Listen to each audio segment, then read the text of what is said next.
Who would be a Wolves fan, eh? On goes Bull. People might yet win it here for Wolves. Flash in the shot. What a goal!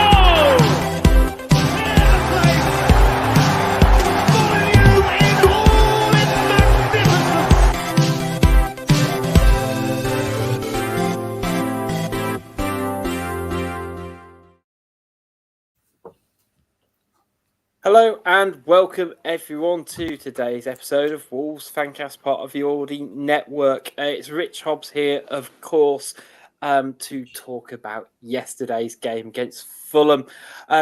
Guiding us through last night's game, I've got Tom, that's Green and Calvert, and I've also got Andy. Guys, have we all calmed down from today? Yeah, but what I just said before we came on air, I'm calm now, and I'm just going to get myself all rolled up again coming on this. It's just depressing. It's just you get so angry last night. Come in, didn't want to talk to the missus, didn't want to talk to anyone. Basically, I've had the day to calm down, and I'm going to get all rolled up again. And to top it off, she's pissed off with me because she wants to watch Bake Off. So even better. It's fine. It's fine. I had the other issue that I just couldn't get to sleep. I was still trying to process all the different things that went on in the game, and I'm really keen, guys. And shout out to everyone who's joining in live and watching back on YouTube, listening on podcasts. Really keen to actually talk about the game and performance itself, because I think that we're going to talk about VAR. Of course we are. There's kind of no avoiding it. But I'm also kind of keen to talk about some of the stuff that went on within the game, because fuck me, that must have been a great game if you were neutral. I thought genuinely, particularly that first half and probably up to about the 60th minute or so, it felt like a really kind of evenly contested contest about two teams trying to play a good football, would you say, Andy? Absolutely. I can't remember, was it Henry Winters, I think, on Twitter, who'd said about, it's two young managers both going for it in a big game on Monday Night Football. It could have been the perfect advertisement for Premier League football had it not been for, the controversies that sort of come on a little bit later. But everything was stacking up to be a really good game, and I think both teams played their part in it. It was really interesting until it was frustrating, I think. Yeah, I think I'd say a nice way of looking at it. I mean, if we're able to kind of cast our mind back to, I guess, the starting lineup, and I think the only real change, or it was a very much a reinforced one, with Craig Dawson not starting. And I think sort of it's a good point to start in terms of Santi Bueno in his first league start, because let's be honest, Tom G, he didn't exactly set the world alight in his League Cup debut, but he seemed to have stepped up yesterday and looked a lot more of a reassuring figure.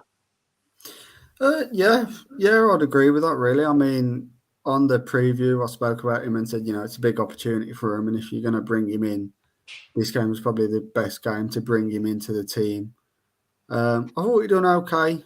He didn't do too bad. I mean, I don't know. If I was really going to criticise him, I'd talk about the first goal, the Iwobi goal maybe. But overall, I don't think he done too bad. No, I don't think he did either. And to be fair, I don't think anyone had a kind of a complete shocker of a game yesterday. And I don't think, by any measure, he stood out and it was like we've unearthed this Uruguayan gem at the back. But at the same time, I think I appreciate this shouldn't be a baseline, but it wasn't like Jesus Faleko when he was at Wolves kind of level. Tom, how am I judging that? Yeah, I mean, if that's the barometer, he ain't got much to live up to, has he, really? I thought he was actually quite good. I didn't think he looked out of place. I think with a back 3/5, it can sometimes mask certain weaknesses of certain players. You've got players to bail you out if you need to. and that's the same with Dawson. Really, he's looked a lot more comfortable in there with three at the back because he can play deep and he doesn't have to engage too high at the pitch. And we all know his weaknesses on turn and his lack of pace. But I thought Santi did. Yeah, I thought he did pretty well. To be fair, he cleared a lot from a lot of crosses from in the box. He was like, oh, there he is again and again and again. And I thought actually on the ball he wasn't too bad either.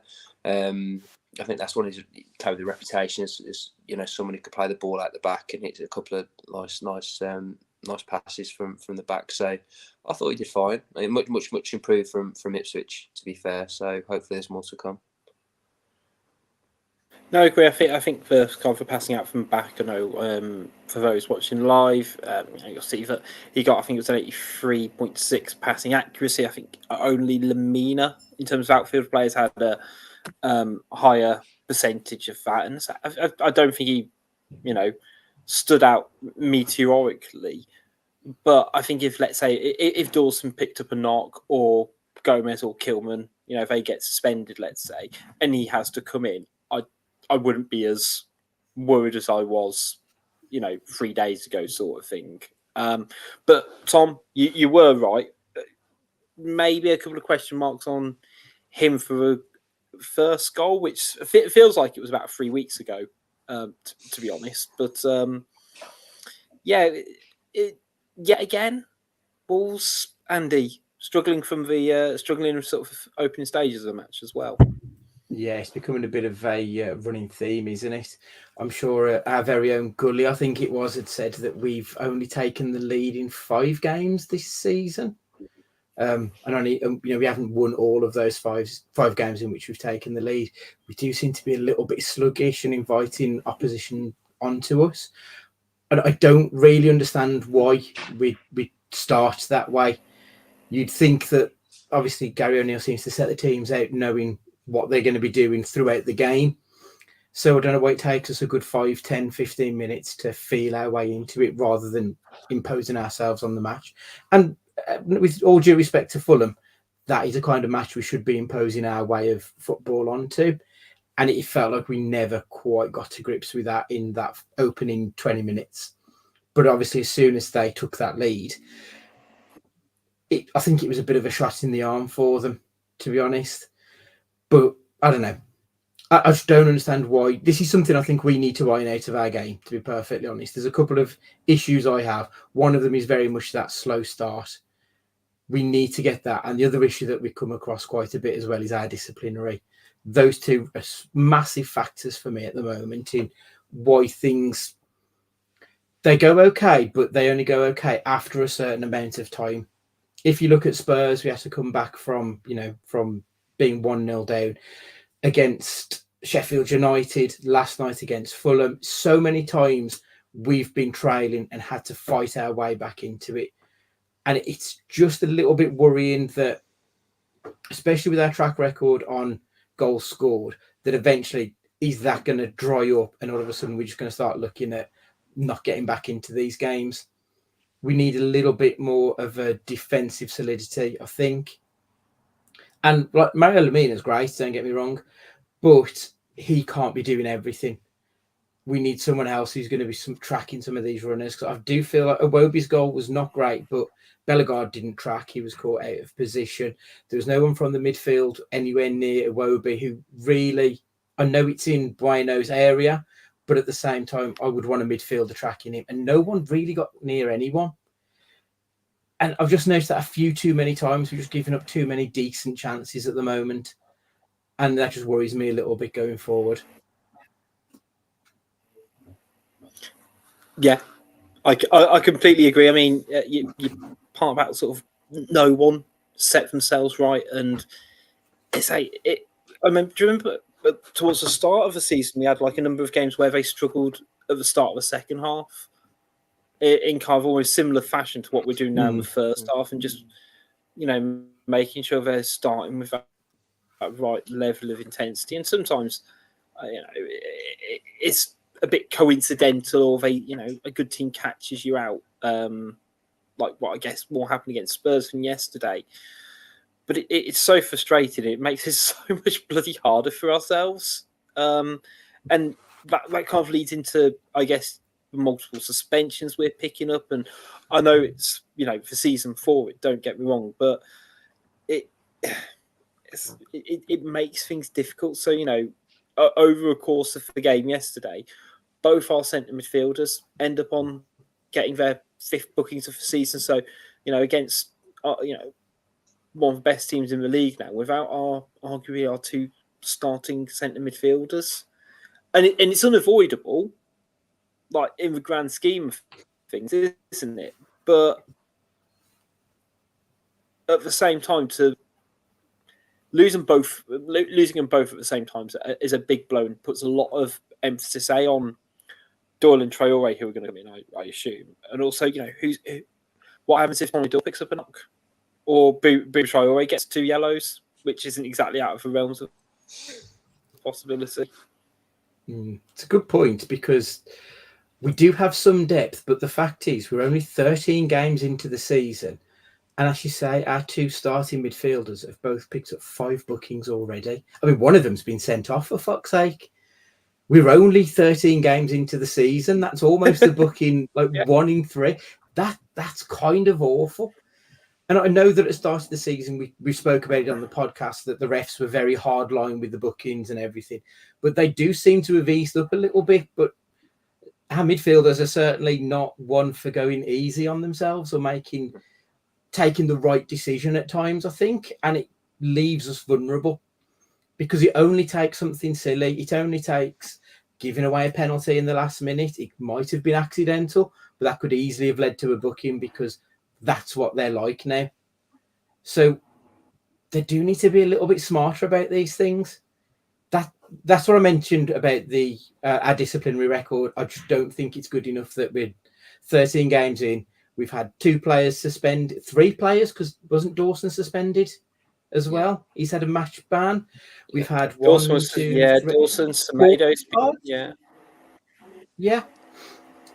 That's a worry this early in the season, that we've been so bad with our mentality when it comes to just taking a step back, having a breath and thinking about what you're doing. We're a little bit too gung-ho at times when it comes to going in on those tackles, I think. But Lemina's actually had 7 bookings, hasn't he? He said 7 because he got sent off for 2 yellows. So he's had 7 bookings in 13 games. When Gomez had a reputation before. Good going, that, isn't it? Yeah. And that's it. Like, Gomez has just picked up, like, you knew first game he played for is like, okay, this is a guy who's going to pick up some bookings. And you can say the same for Traore as well. I think it probably is mentality, but I think they're already that type of player, aren't they? They're already a type of player who gets a foot in and maybe leaves a mark early doors, or they play with such pace, because they do press hard, to be fair to them, and it only takes someone to spin you and then you're done, and then it's pretty much a booking, isn't it? Pretty much straight away. So it might be. I think that the stuff around discipline in regard to how we were, like, throwing our arms up, moaning at officials has improved from last season, and I think that comes from probably the managerial change and probably the captaincy change, to be fair. As much as I love Ruben, he likes to moan as well, and I think when your leader's doing that, it only does the same for players around you. But the high pressing, intense game that Gary O'Neill's playing, I think, probably leads us to be picking up a few more bookings as well. But I completely agree, Andy. It is a concern, because otherwise you're chopping and changing all the time, and every manager wants a settled team. Yeah. And I mean, even looking at kind of yesterday, I get it, and it's not necessarily the thing at the forefront of Gary O'Neill's mind when he's, making necessary tactical decisions. But Gomez gets booked in the first half about half an hour in, and everyone knows at that point he's missing the next game. Lemina is quite pivotal for this Wolves team. It is very much feels like Lemina and one other, or potentially 2 others. But then the game was tiring, and Lemina was looking shot after about 75, 80 minutes anyway. But then he brings Tommy Doyle on for Mateus Cunha, and literally a minute later, Lemina gets booked and is suspended as well. And I don't know, I sort of think just if we'd have switched out Lamina at that point, yeah, Lamina would probably get a booking against Arsenal. Don't get me wrong, but at least you wouldn't then be without two players at the same time. I mean, we're splitting hairs and things like that, but it doesn't necessarily help up matters on the pitch. Sometimes does it, and you can't feel the knock-on effects later doors. But let's talk about let's get back to the football side of things, guys, because we had that rocky sort of first 10, 15 minutes, and even after they scored, we looked a bit shaky as well. We did start to find our rhythm, and you mentioned Bellegarde not doing much tracking. I still love him though. I love how he's got a one-track mind, and it is a beautiful footballing mind, and that bit of wizardry for the goal. Just glorious wing play, and you don't see enough of it. Yeah, he's a bit of a maverick, isn't he? I think that's the best way to describe him. Yeah, you're going to get some good, you're going to get some bad with him, but I think the good is definitely going to outweigh the bad overall for him. And it was sexy as fuck the way he just shimmied past him and played that ball. Yeah. It was awesome. It was really good. Yeah, I think he's definitely got a big future with us. I mean, especially for the price we got him in as well.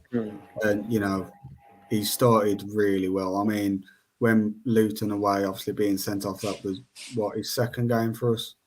So that already there's a knock on for him, and to come straight into the team and do what he's doing. Hopefully, he can continue. Keep bringing the goods for us. Yeah, and I thought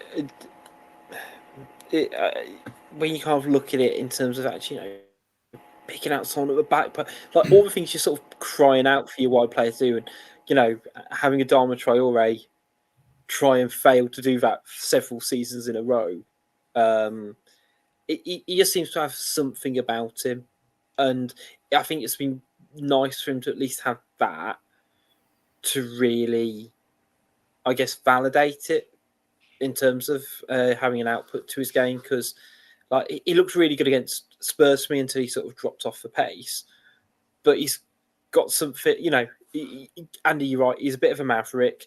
That doesn't always necessarily lend itself to statistical output, which is what we all love to judge a game of football on. But actually, it is combining that joyfulness of why we love watching football with actually giving a bit of end product at the end as well. It is. It is, and I know it seems very, very harsh to judge Adama Traore on what he produced, like as output compared to what he got, the excitement that he gave you as a fan. It is harsh, but at the same time, that is very much the end line when it comes to a footballer. And you are right. It's good that he's been able to come into this team. He hasn't been in the team long. He had a bit of an injury. He had that suspension. But he's come in, he seems to have settled. He's got himself a goal. He's got himself some assists. He's got himself some praise from pundits and everything. It's what you want to see from a player when he's been here since, the end of August. So we're looking at 3 months now at this point. It's a very good start for him, and long may it continue. Yeah. And important for Kunis to get on the score sheet as well, I thought. Yeah, he took it well. He's missed easier chances than that this season, that's for sure. Yeah. It was nice to see, and it was nice to hear a bit of praise at half time from the Sky pundits as well.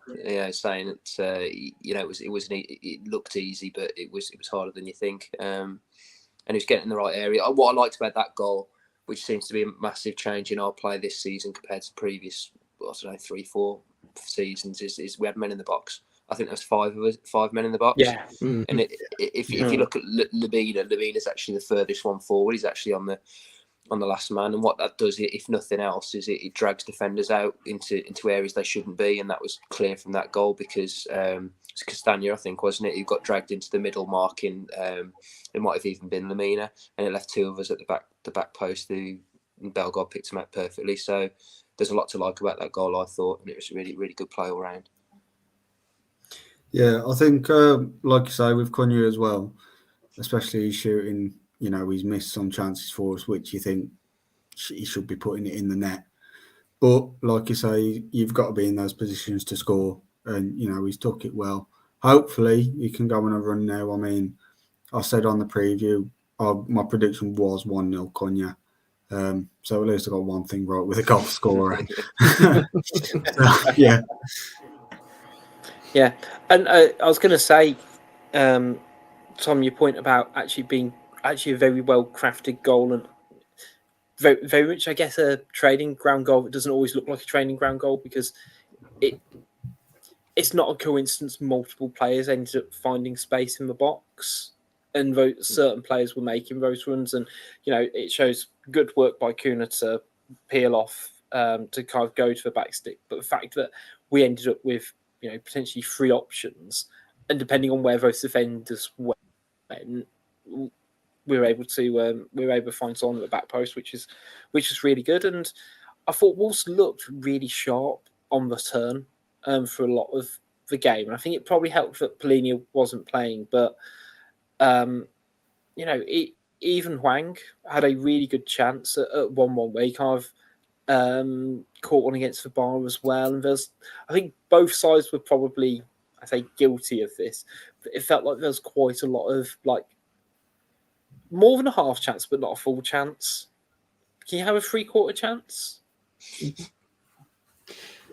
Yeah, I know what you mean. It was slightly better than a snapshot, but he was still 25 yards out, so you don't expect him to score. But he did fantastically well with that, and I thought the pass through from Lamina as well was just phenomenal. Such a good vision for a player you don't necessarily attribute those kind of passes through from. I think he did really well, and I think Hwang possibly could have taken it a little bit closer and had a pop, but at the same time, he's playing with a little bit of confidence, so why not have a dig? I mean, I think. It was at 1-0, yeah. In my head, it was at 1-1, but no, it was before we even scored, and it seemed like a tactic they tried a couple of times, as we will go on to in a second, to be fair. But let's try and get through some of the things in the second half periodically, because it was backwards and forwards, and I'm just going to pause because it's still annoying me, and I'm getting to share the screenshot now. And I'm trying to work out what's annoyed me most about it, to be honest, because I do get it that in real time, I did think it was a penalty. I think you look at Semedo's positioning. It felt really sloppy on that first camera angle that I watched it on. And then obviously you see the replay, you see Khalid does get a good contact on the ball. And I know Howard Webb and VAR and whoever, will kind of go into intricacies of how much contact on the ball dictates it. But for me, that wasn't necessarily. I don't know. There's so many layers to this because just yet again we are here, aren't we? Yeah. I think it's a big thing. I think in real time you can see him giving it because it's kind of like the dangle of the leg from Semedo, the lunging to get the ball. But then when he has the VAR in his ear and he's being told by other officials to, on the decision, and he's come out and said after the game that it's not a penalty, then he should be sent to the screen to look at it. I mean, like I say, in real time, if he thought it was a penalty, yeah, but that's cool. We all make mistakes. Footballers make mistakes, so do referees. But that's why VAR is there, to make sure these mistakes don't happen. Yeah. And I don't know.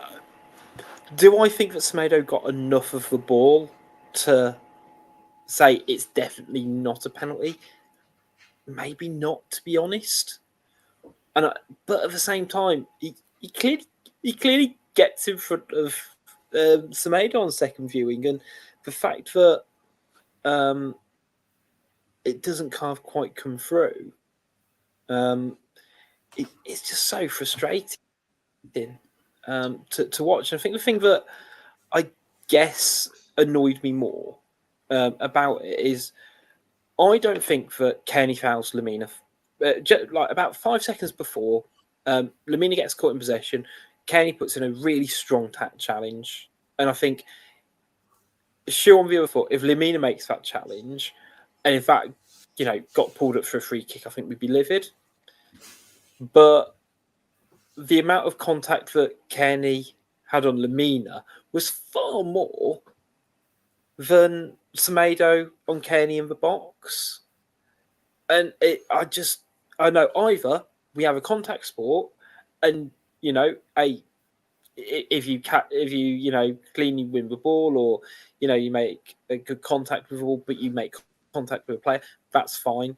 Or we just say, yeah, if you catch the player at the same time, it's such a type variation for me.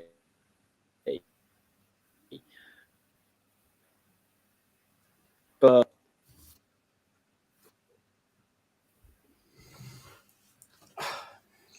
just the modern... Sorry, Tom. Carry on, mate. Carry on, Tom. I was just going to say, it seems now that the contact with the ball is like secondary. It's like if it's a minimal contact on the ball, that sort of doesn't count. But you can have a minimal contact on a player, and suddenly that's enough for it to be a penalty, when it should be completely the opposite way around. So Semedo flicks the ball, and I don't really think he touches Kenny, or if he does, it's a brush of his leg. Yeah, but they seem to just dismiss the fact he's touched the ball and concentrate on the fact that he may have touched his leg. So I can't get my head around that. And the thing that really annoys me, and I think we brought it up on this before, is contact doesn't necessarily mean foul, does it? Was that contact enough for Kenny to go over like that? Absolutely not. Was it? It's the same with Harry Wilson as well, which we'll touch on later. But I mean, obviously Wilson dives over Gomez's leg for one.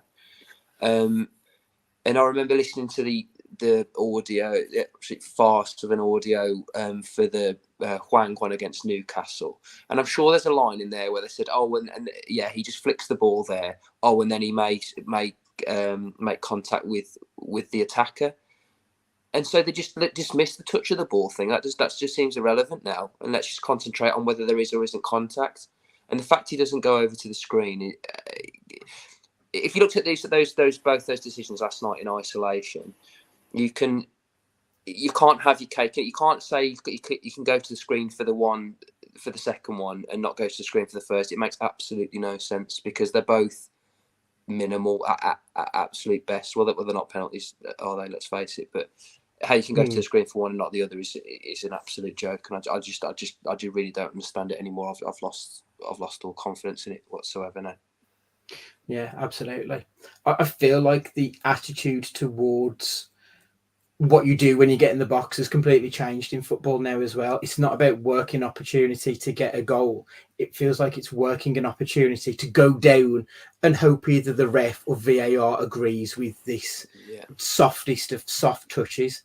Yeah. And I've watched that. I was up so late last night just watching replays of this fucking video. It's ridiculous. And I'm still not convinced there was any contact, let alone enough contact for him to go down, whether he touched the ball or not. The fact that he touches the ball just adds an extra layer of that definitely isn't a penalty. But you were right though, Tom. Like, you shouldn't be having your cake and eat it on this. They say it's got to be a clear and obvious error for them to change a decision. So how is that not a clear and obvious error? But the Joe Gomez one a little bit later is a clear and obvious error when the ref has got an even better view of the pitch and decides it's not a foul. So I absolutely don't get how it's worked at the moment. It's just utter nonsense.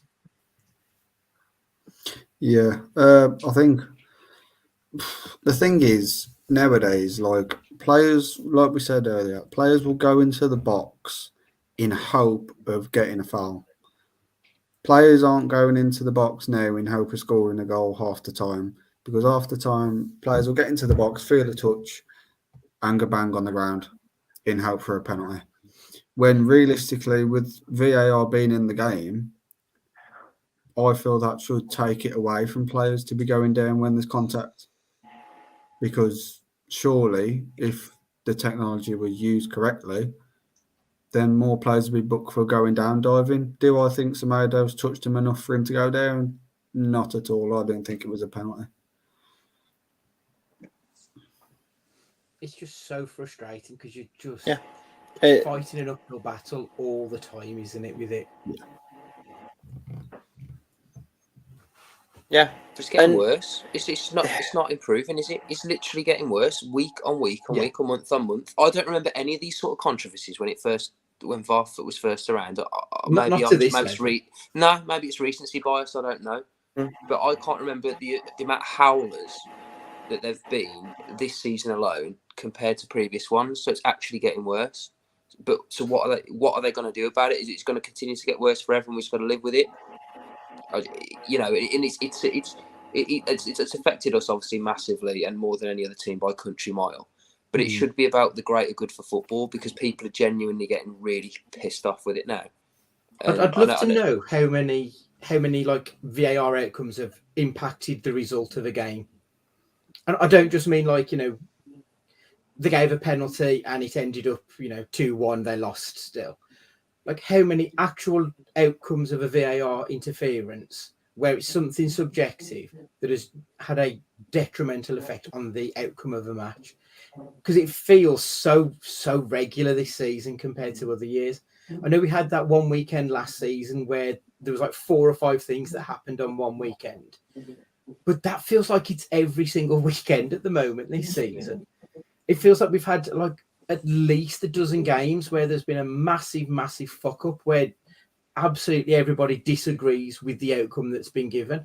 It's not even like it's 50-50. You can see why it was given, and some might say, well, I don't agree.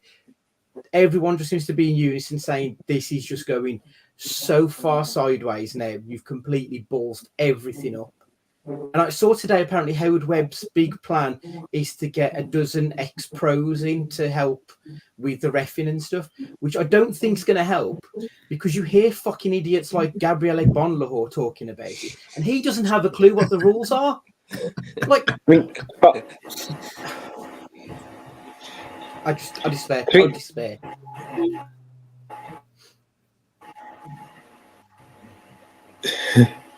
I mean, to be fair, Gabby Bonhor strikes me as someone who doesn't understand a lot of things, if we're going to be brutally honest. But you are with right. the alphabet, I think. It's like I don't know. I don't think there's like a perfect solution. For me, the ref yesterday, for every decision, he did take his time. Like, he paused and took his time on it. He didn't rush it. He did pause it. It's like, well, and I've got no issue with that. But the fact that he can't go, you know what, I'm going to give it a penalty, but I'm going to look at the monitor. And it just having to have that, actually, you know what, I understand by your conviction. I don't understand why you need to necessarily have someone to tell you it was an error, because clearly he paused long enough to have a thought process towards it, which is only kind of human and natural. But for him not to validate his own opinion of the situation, I struggle with. And you know, it's not. I think he should be second guessing himself. But clearly, it was a time. It looked in real time that it could have been one decision, or it could have been another. But that gap we have between VAR of, but it's not clear enough to be an error, but it is an error. It is that pendulum is just not swinging our way at the moment.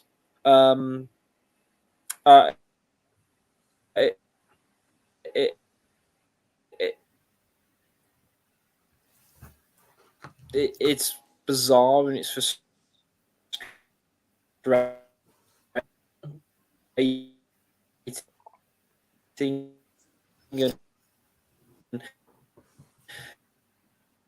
You know, you've got. I think Howard Webb's got your internet, mate. Yeah, having issues here, Rich. Yeah, I was going to say. I know my internet is. It feels like it, yes. I don't know how much you all heard of that rant, so apologies. Let's talk about the Hwang penalty. Let's move on to the next one then. Definite penalty. Big question is, Yeah. why wasn't this another second yellow? I mean, it sums it up, doesn't it? When they get it right, they still get it wrong. Yeah. So, Tim Ream never even looked at the ball. Tim Ream's eyes were always on Hwang. Hwang was bursting through. Tim Ream's like, fuck, I'm in trouble here. So all he does is he just barges across, clears him out. I think he tried to do it so that he was just outside the box, but Hwang was just too quick for him, wasn't he? So it tumbles over. It looks like it's right on the line, in fairness, but yeah, penalty is definitely the right decision. But I believe after the game, Gary O'Neill did say that one of his members of staff had been told that they got it wrong and that it should have been a second booking. And that's absolutely what it should have been, shouldn't it? Yeah, I mean, again, it's going back to the officials again. And unfortunately, the way that this game was played yesterday, you come out the talking points, and the main talking point of the game is VAR and the officials, which is really frustrating. I mean, this goal obviously come from the ball over the top. He's got there first, and like you say, he just took him out. He's wiped him out. So, I mean, how that isn't a second yellow is unbelievable. And I mean, then they come out and say after, yeah, but it was, he should have been sent off. It changes the game. Changes the whole game. It really does. And that's still there, the one on the right. I mean, you look at that. So Hwang's through on goal, the ball's ahead of him, and then the defender's obviously wiped out. In what world is that not a yellow card? Like, I just don't get it. And I said at the time, I said, how come he hasn't been booked? And I don't think they can retrospectively book people with VAR anyway, can they? I think that's the a red. So yeah, I mean, they still got it wrong, even though they made the bloody decision in our favour. So that's great. That's it. It's like Rich said before, we're just not getting the rub of the green on these decisions whatsoever. And it comes back to bite us on the arse because we did so well to then get back onto 2-2. The game, I didn't feel like there was a great deal of like talking points between our second goal and then the winner, to be perfectly honest. It felt like that period of time in between was a bit stodgy. One team had a go, then the other team had a go, and it looked like there was going to be a winner, but no team really took the game by the scruff of the neck, would you say? I completely agree. Yeah. I think it's slight. O'Neill's got a lot of credit in the bank at the moment. I wasn't a massive fan of the sub he made because it was quite defensive. And then you saw he gave the note to Doherty to Kilman, and then he literally went 5. So we are going 5 at the back, because before then it seemed very much like a 4-4-2 with Hwang on the right and Doc on the left. So it's a bit of a negative change, to be fair. And okay, fair enough, if you want to shut up shop and get a point against Fulham, maybe fair enough, I suppose. But I don't think it was the right change at the right time. One other change we made, sorry to interrupt you. Go on. The other change was the Kalajdzic coming on. A lot of people on Twitter seem to have been very divided on this one. Some saying obviously he did well because he won the flick on that Hwang got onto the end of to win the penalty. And other people have been absolutely slaughtering him for his performance in this. Tom G, thoughts? Hey, Kalajdzic, for you, what do you think? He's had better games. He's definitely had better games in the Wolves shirt. But at the same time, I'm not expecting him to hit the ground running every week. When he's come on late and done good for us and won us points in games, everyone's singing his praises, and he looks like your number 9. Was he good last night? I don't think so. I wasn't convinced with his performance. I seen one tweet and someone said if this was Fabio, he would have had a lot more hate if he put the cameo that Sasa did last night. But at the same time, Sasa's scored his goals when we've needed them. So hopefully it's just an off game and he can get back running. But he's had not many minutes, and with the minutes he's had, he has done well. So hopefully it's just an off game and he can get back on form, in my opinion. Tom, I heard you mention Doherty just before I jumped in on you before. He was obviously the other sub that was made. He's possibly the worst signing we've made in quite a while, would you say? He looks fucking dreadful, doesn't he? We've actually, have we overpaid for him while getting him on a free somehow? I don't know what's happened. Awful. Giving a little bit, a few thousand signing on fee. I'll defend him a tiny bit. I mean, he's not a left wing back. I know he left back for us like years ago, Championship. He's definitely not a left midfielder.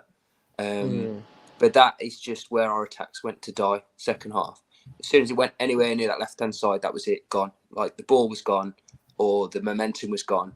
It was just. I mean, even our first goal, he makes a really shaky pass to Santi, and if Santi doesn't, get a touch on that, they were in on that as well. So even in the bloody build-up to the goal, one of our goals, he was at fault. I mean, he still gets in those positions. I mean, one thing he does. I mean, that second half one where he was through. I mean, he absolutely ballsed it right up when he got through. But he does get in those positions. But I mean, it's not the answer, is he? Let's face it. I wouldn't have been against Sarabia. But if you're actually going to play him as a left mid, to put Sarabia on, or even at left wing back, because Sarabia has played left wing back like early on in his career. But yeah, God, he was bad, wasn't he? I think it made a massive difference. It just killed, because we get so much from Aït-Nouri on that side, or at least we have this season. It's actually an attacking outlet, whereas it was everything but that last night. It was really, really poor. I feel like we would have been better off bringing Johnny on rather than Doc, if I'm perfectly honest. And that's how far Doc's. That's how far he's fallen down the pecking order in my eyes, to be perfectly honest. Because clearly the mind is willing, but the body is just not able anymore. Yeah. And at least with Johnny, I miss when Johnny used to do the underlap and he was the second striker somehow from left back. And I feel like he would probably have been more beneficial than Doherty would have yesterday. I think. Yeah. Oh, sorry, mate. Go on. No, carry on, Tom. Okay. I think it's annoying, especially. I've seen today on Instagram, someone commented something on Sarabia's post on about how he didn't get any minutes, and Sarabia replied with a thinking emoji. I mean, he must be so frustrated. You've just come on the bench against Tottenham, scored a goal, got an assist, won the game, last minutes, unreal scenes, and then you're back on the bench again. But then not only that, someone else is playing in your position who doesn't play there. I mean, he's got to be frustrated. And I mean, like, Doherty was awful last night, and like we said, it's like his mind's still there and he wants to play, but his body just can't. And footballers get to an age where that does happen, and I do believe his time probably is past. He's probably done now. I could say this and he'll go and score 2 goals against Arsenal, knowing my luck. But he still gets in those positions. He probably could have scored 2 goals last night with the chances he had. So it's kind of still there, but I just don't know anymore with Doherty. And I think Sarabia, has got to be frustrated watching off the bench when someone else who's in your position who doesn't even play there. I mean, even Little Dan in the group chat said exactly the same, and he hates Sarabia with a passion. So I think that says a lot about it. Richie, are you back with us, matey? I think so. I hope so. I'm currently on my mobile while my computer does what appears like a lifetime of updates. Completely agree with Sarabia stuff. I don't quite know why he didn't go for him, considering that's the area in the middle of the park where Fulham were struggling on those turnovers, and having that little bit more space to exploit. And I think, I get the Doherty slated. I think what we did was like exemplify how good Aït-Nouri's been and how pivotal he's been. But he just said we kept getting the ball out there because that's like the pattern of play for Wolves. Yeah. And just couldn't get it going. One more thing I was going to say on the Hwang penalty. Great analysis, boys. I think a lot of kudos needs to go for Hwang for just absolutely just putting your laces through straight down the middle. Yeah, it's the Don Goodman school of penalty taking. got a lot of time for, don't get me wrong, William scores 2, doing the stutter and everything. But just put your latest through. Don't worry too much about where it's going to go. Get a bit of hype behind it. Yeah, yes, please and thank you. Yeah. So I suppose really we need to talk about the final penalty. So really, there's 2 questions. Is it a penalty? And is it a penalty that VAR should be getting involved with? Tom C., what do you think? Neither. So, yeah, I don't think it's a penalty. I didn't think it was a penalty in real time, and watching it back, I definitely don't think it's a penalty. I think Harry Wilson's known for diving, isn't he, for one? So he's only ever going to go over in that situation. And if you look, he just goes over Gomez's leg. I don't even think Gomez hangs his leg, really. If you look at it, it's not very far. It's not like an extended leg by any stretch. I think he's literally pretty much just stood there. And doesn't it really riles me? Obviously, the fact it was given really riles me. There's 2 things really. I think the ball's in play for a while, and I think Fulham try and take a quick free kick, and the ref calls it back. The ball's carried on playing for a while there. I'm just wondering if that foul was never ever given, whether that penalty would have ever been given, because I think too much time would have elapsed, and they're such chicken shits that they never stop a game, do they, to check a penalty? They have to wait for the ball to go and play, and if it's gone too long, it never happens. It has to be really, really obvious. So I think that counted against us. And the thing that really got me was because I don't think the ref on the field actually, if you look at all the decisions in isolation, I don't think he's probably. I can understand why he's given or not given all the stuff he's been given, but then when they're showing the replay, they're just showing that one angle, the angle that he didn't have. So the angle literally where it looks like he's gone, he's sort of the one that makes it most look like a penalty. Doesn't show him any other angles, which I just find absolutely baffling, really. They're just showing that one where he's sort of face onto Wilson, doesn't show the one from the side. Because as soon as I saw the one from the side, I just thought, well, that's a dive. And then I started chatting to the people I was with, and I turned back to the screen. I said, are they still checking this? Like, surely, not cracking on with the rest of the game. So it's a farce. It's a farce. What I sort of struggle to kind of struggle to understand, and I find it slightly bewildered to say this, but Dean Smith made an excellent point on one I was watching. Where it's like VAR, like what's the kind of threshold for VAR to intervene enough to send the ref to the monitor for the Harry Wilson penalty, but there isn't enough for them to send him for a monitor for the Semedo one to be ungiven, if that makes sense. I don't, because I think the difference between the two, I think I think the Wilson one is more of a penalty, and I'm a bit more frustrated with Gomez actually with it, because I think he takes a bad touch. I think it bounces off his knee. He doesn't know where Wilson is. He has no perspective of, his positioning, and he tries to pull out. And I think, he arguably makes maybe he makes a bit of contact. Wilson clearly tries to buy it. He's running away from goal. He's going nowhere. And out a lot of those decisions that have gone against Wolves, and maybe even Kearney's to a degree, they've all been very avoidable incidents, if that makes sense.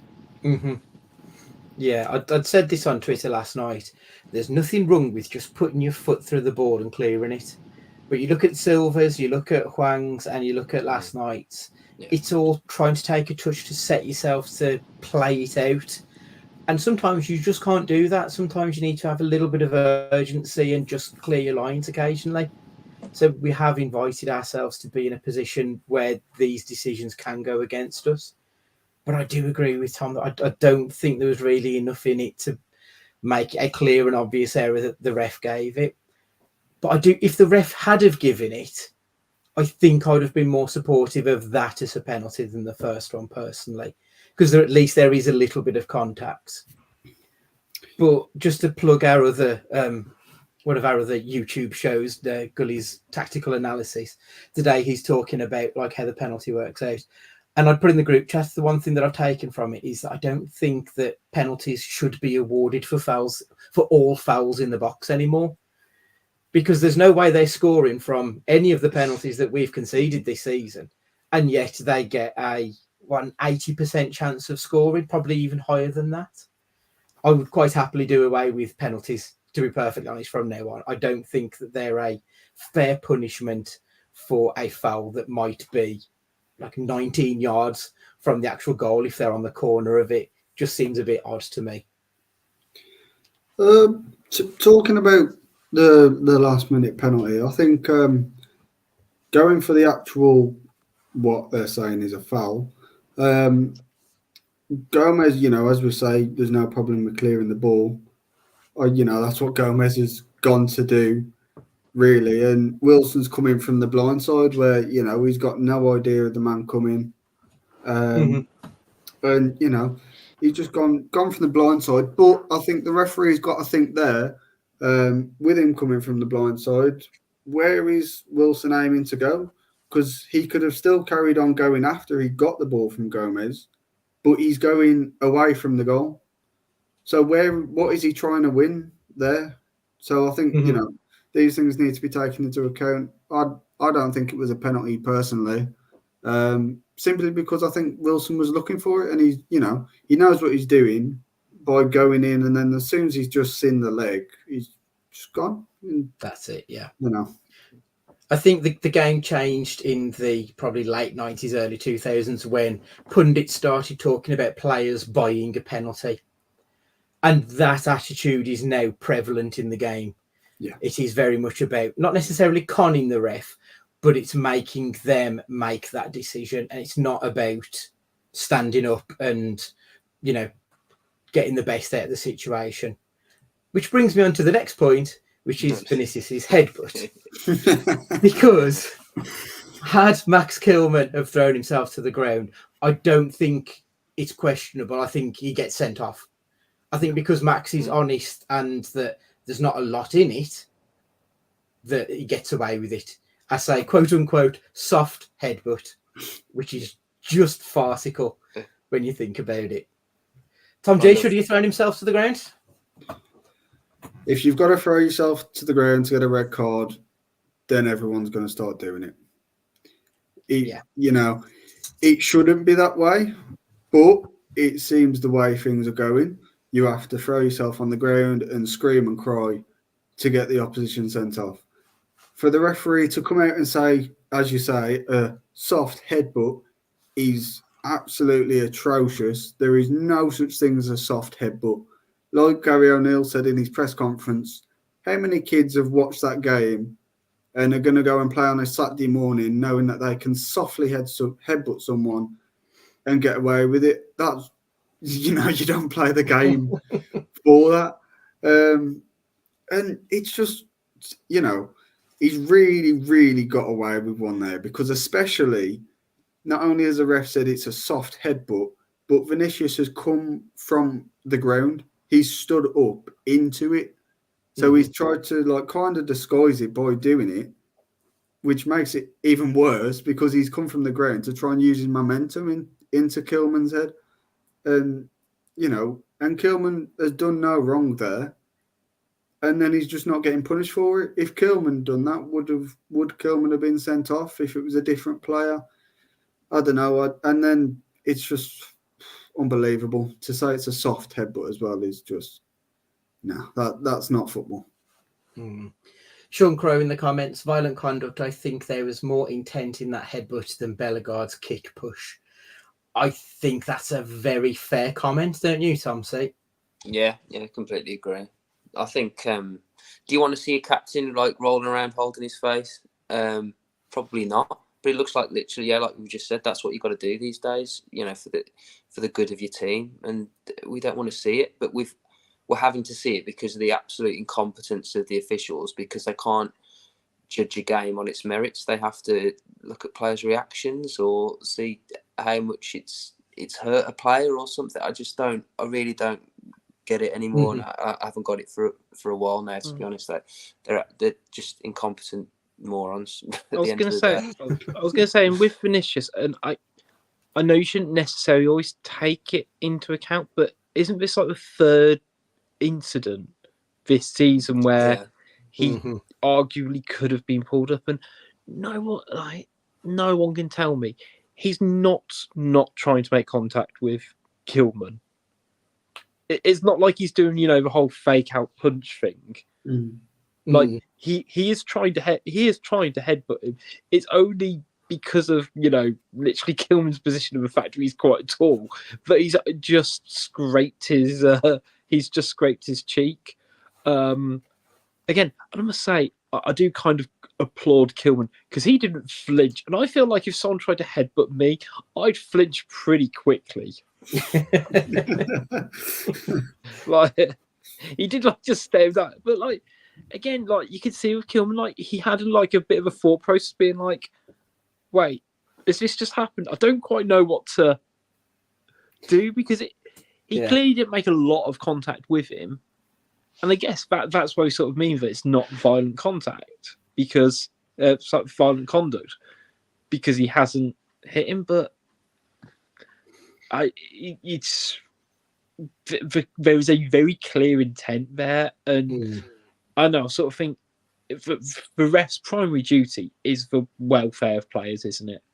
That's why a ref is there, is to make sure that 22 people don't kick the shit out of each other. And I know if you let things like that go, it's worrying, to be honest, for me. And I did do a poll on Twitter about what was the worst decision yesterday. Was it penalty number 1, penalty number 2, Ream not getting sent off, or Vinicius not getting sent off? And it's almost kind of hard to pick, to be honest, because they've all got those equal merits, and I'd be fascinated to know. To hear the conversation on VAR from going, yeah, he's not actually made that much contact. It's a light brushing. It's just, you give up sometimes, don't you?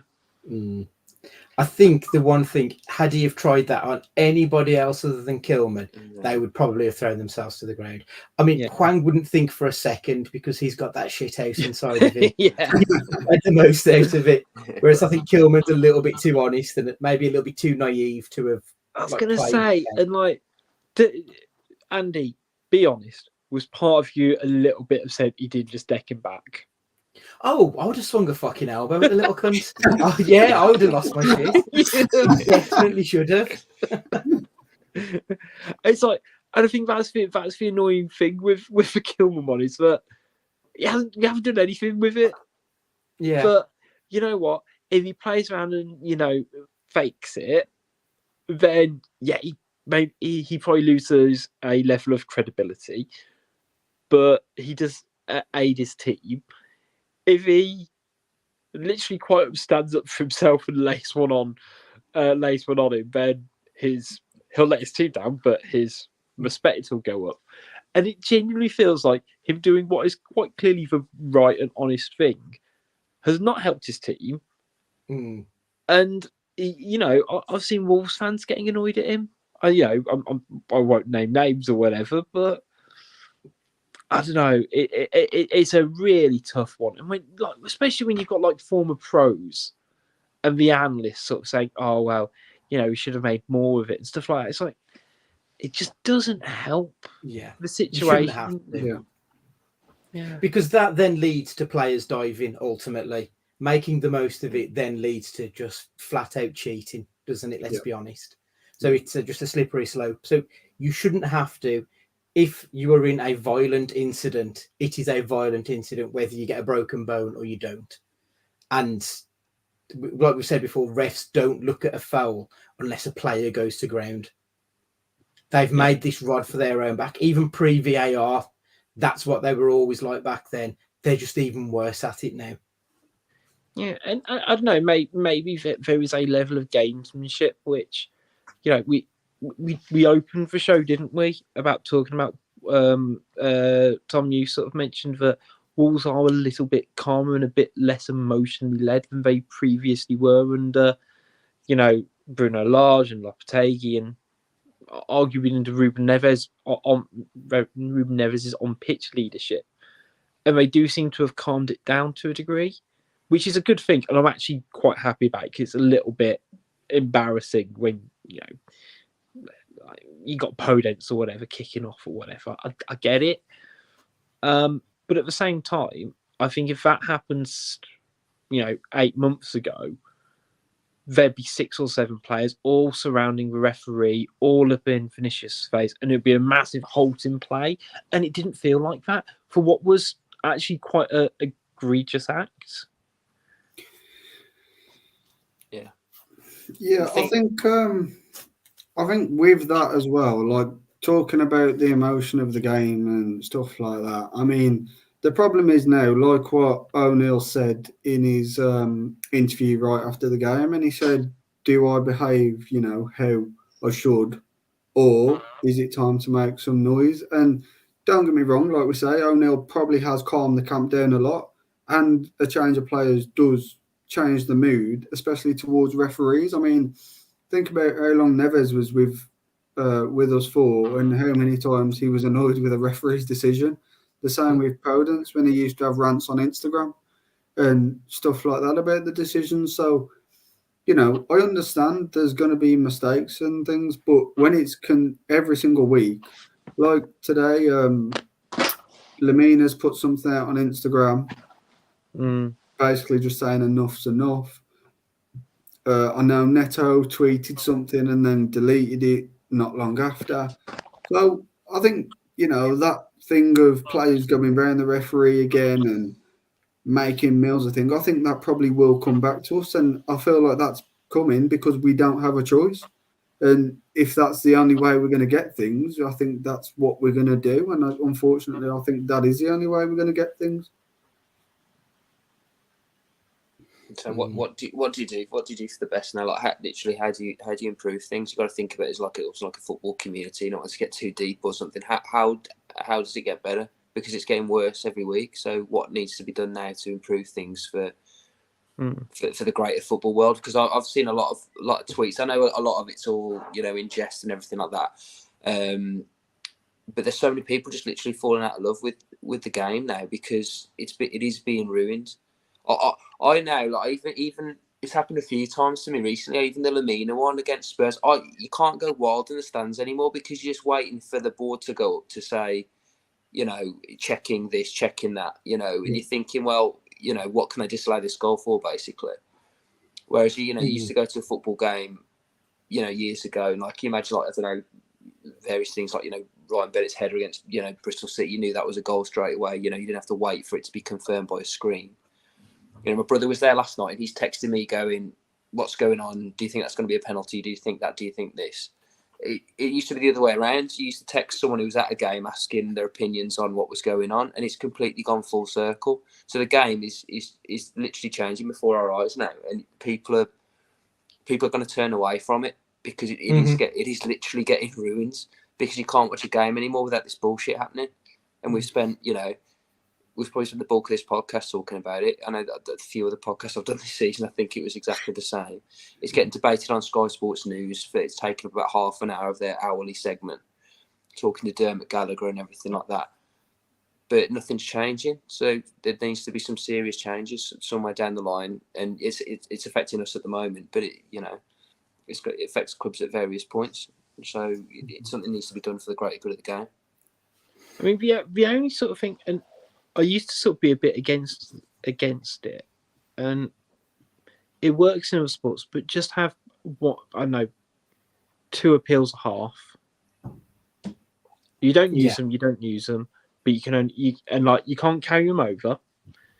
You can kind of use them for whatever, but the ref potentially has to go over to the monitor or something like that to review it. I don't he think can that still speak to external people, but as you go back, have a look at that incident, and again, it puts a bit of onus on the. Yes, it still means that referees have to make the right decisions constantly. It puts a different onus on managers, but actually they take a level of accountability. And they can still sort of say, the ref got it wrong after we used up our 2 appeals because we used them inside 20 minutes or whatever. But actually, you can't almost have that make between it. I don't think you should get rid of VAR. I think it's just that the IFAB directives I just aren't fit for purpose at the moment. I don't think it helps with bad decisions getting made and what is viewed on monitors and what isn't. So, like for example, first game of the season, Man United, just like that feels like a lifetime ago. Nothing's changed from that point, and that was in the first weekend of the season. That was 3 months ago. That was Atwell as well. Yeah, Salisbury and Atwell again. It's interesting. I do think the refs need to be more involved in the decision making post decision made, if that makes sense. So they give the penalty and then they just hand it over to someone else. Yes, they might try and describe what they've seen, but actually, if they can watch it on the monitor at the same time as the VAR, because it's going to take the same amount of time if they run over to the screen as it is to just stand there and wait. So I do think they could be a bit more involved in making the decision so it's the right outcome. And it shouldn't be a case of, is it a clear and obvious error? It should be, is it the right decision? That's what it should always come down to. We should always just get the right decision rather than the least wrong decision. Yeah. And it feels like that's what they're sort of aiming for, is to just piss off as few people as possible rather than piss nobody off and make sure it's correct. Yeah. Because in a way, I'd rather them sort of just say, no, it's a penalty. Mm-hmm. Like, no, you're wrong. Just, and like, let's say the João Gomez one, for example. If it was just very clearly communicated, no, it is a foul. Yes, he has bought it, but Gomez got nowhere near the ball, X, Y, and Z. And it's sort of up to us as fans and media podcast fans stuff to kind of just accept it. And I think we do as a whole for the little decisions. We try your best to, which is why I think, actually you have a better, have a structured appeal process like you do in NFL, where you get your 3 appeals. Half of them know what you can appeal them on is, slightly, it would be maybe slightly differently. But that looking at yesterday, as mentioned, like for the first penalty, he took a long time to make that decision, and I'd have had no issue with him going, I'm marking that as a penalty, but I'm going to go and look at it with the consultation of whoever to confirm. If there's nothing that I don't agree, but I'm going to look at it. But can you imagine? Like, I don't understand this like weird, almost school like. It's almost like education like behaviour, isn't it? Where no, I need someone else to look at my work to tell me it's wrong, rather than just look at it myself and kind of be the judge of my own accountability. In the audio things that you hear, all they do is back each other up. They never disagree with one another in that. There's no debate being done there whatsoever. The one idea I had is that you have like a panel basically. So you have like 5, 6, 7 people, whatever, and they can do all the games at the same time. So it's very rare you're going to have these things cropping up at the same time. But let's say you have, 5 people on the panel. A couple of them are refs, a couple of them are ex-pros, maybe, coach or, whatever, journalist, whatever. And then none of them can know what the other person's voting. There's a decision to be made, penalty, not penalty. They press a button and it's all, it's confidential, so you can't see. So you're not influenced by other people. And then the greatest vote takes it, because then you're watering out. It's like in boxing. They have 3 judges. Yeah. I mean, boxing is the most corrupt sport in the world, isn't it? And there's always one that just calls it completely differently. But then you get the other 2 there because they right the wrong of the other guy.